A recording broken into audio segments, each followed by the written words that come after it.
മാസപ്പടി വിവാദത്തിൽ മുഖ്യമന്ത്രി പിണറായി വിജയനും മകൾ വീണയ്ക്കുമെതിരെ അന്വേഷണം ആവശ്യപ്പെട്ട് നൽകിയ ഹർജിയിൽ നിലപാട് മാറ്റി മാത്യു കുഴൽനാടൻ.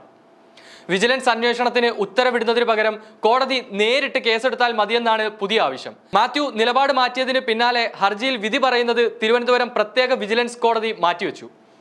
ഈ മാസം 12-നാണ് കേസിൽ കോടതി വിധി പറയുന്നത്. മാത്യു കുഴൽനാടന്റെ നിലപാട് മാറ്റത്തെ കോടതി വാക്കാൽ വിമർശിച്ചു. ഒന്നിൽ ഉറച്ചു നിൽക്കൂ എന്നാണ് കോടതി മാത്യു കുഴൽനാടനോട് പറഞ്ഞത്. നിലപാട് മാറ്റത്തിലൂടെ ഹർജി രാഷ്ട്രീയ പ്രേരിതമാണെന്നും ഹർജി തള്ളണമെന്നും പ്രോസിക്യൂഷൻ വാദിച്ചു. തുടർന്ന് വിധി പറയാനായി ഈ മാസം 12-ലേക്ക് കേസ് മാറ്റിവെക്കുകയായിരുന്നു. സേവനങ്ങളൊന്നും നൽകാതെയാണ് വീണ വിജയൻ CMRL നിന്നും പണം കൈപ്പറ്റിയതെന്ന് ചൂണ്ടിക്കാട്ടിയാണ് മാത്യു കുഴൽനാടൻ കോടതിയെ സമീപിച്ചത്. മുഖ്യമന്ത്രി പിണറായി വിജയനും മകൾ വീണയും അടക്കം 7 പേരാണ് കേസിലെ എതിർകക്ഷികൾ.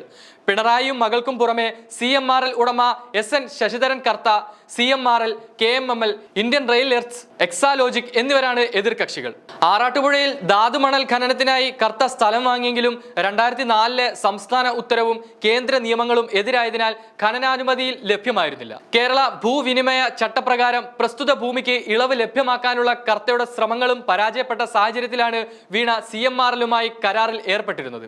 ഇതിനുശേഷം മുഖ്യമന്ത്രി നേരിട്ടിടപെട്ട് റവന്യൂ വകുപ്പിനോട് കർത്തയുടെ അപേക്ഷയിൽ പുനഃപരിശോധന നടത്താൻ നിർദ്ദേശിച്ചതായി മാത്യു കുഴൽനാടൻ ഹർജിയിൽ ആരോപിച്ചിരുന്നു. ഇതിനിടെ 2018-ലെ വെള്ളപ്പൊക്കത്തിന്റെ മറവിൽ കുട്ടനാട്ടിലെ ജനങ്ങളെ സംരക്ഷിക്കാൻ എന്ന പേരിൽ തോട്ടപ്പള്ളി സ്പിൽവേയുടെ അഴിമുഖത്ത് നിന്ന് ഉദ്ദേശം 2000 കോടി രൂപ വിലയുള്ള ദശലക്ഷക്കണക്കിന് ഇൽക്കനൈറ്റും 85,000 ടൺ റൂട്ടൈലും ഖനനം ചെയ്തു.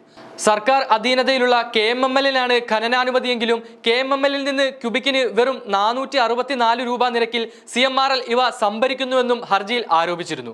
അതേസമയം ഈ ആരോപണങ്ങളൊക്കെ വിജിലൻസ് നിയമത്തിന്റെ പരിധിയിൽ വരില്ലെന്ന വാദമുയർത്തി സർക്കാർ ഹർജിയെ എതിർത്തിരുന്നു. ആദായ നികുതി സെറ്റിൽമെന്റ് ബോർഡിന്റെ ഉത്തരവ് പുനഃപരിശോധിക്കാൻ വിജിലൻസ് കോടതിക്കാവില്ലെന്നും സമാന സ്വഭാവമുള്ള ഹർജികൾ നേരത്തെ തീർപ്പാക്കിയതാണെന്നുമാണ് സർക്കാർ കോടതിയിൽ വാദിച്ചത്. മാർച്ച് അവസാനത്തോടെ മാസപ്പടി കേസിൽ വീണ വിജയനെതിരെ എൻഫോഴ്സ്മെന്റ് ഡയറക്ടറേറ്റ് അന്വേഷണം ആരംഭിച്ചിരുന്നു. EDയുടെ കൊച്ചി യൂണിറ്റാണ് ECIR രജിസ്റ്റർ ചെയ്തത്.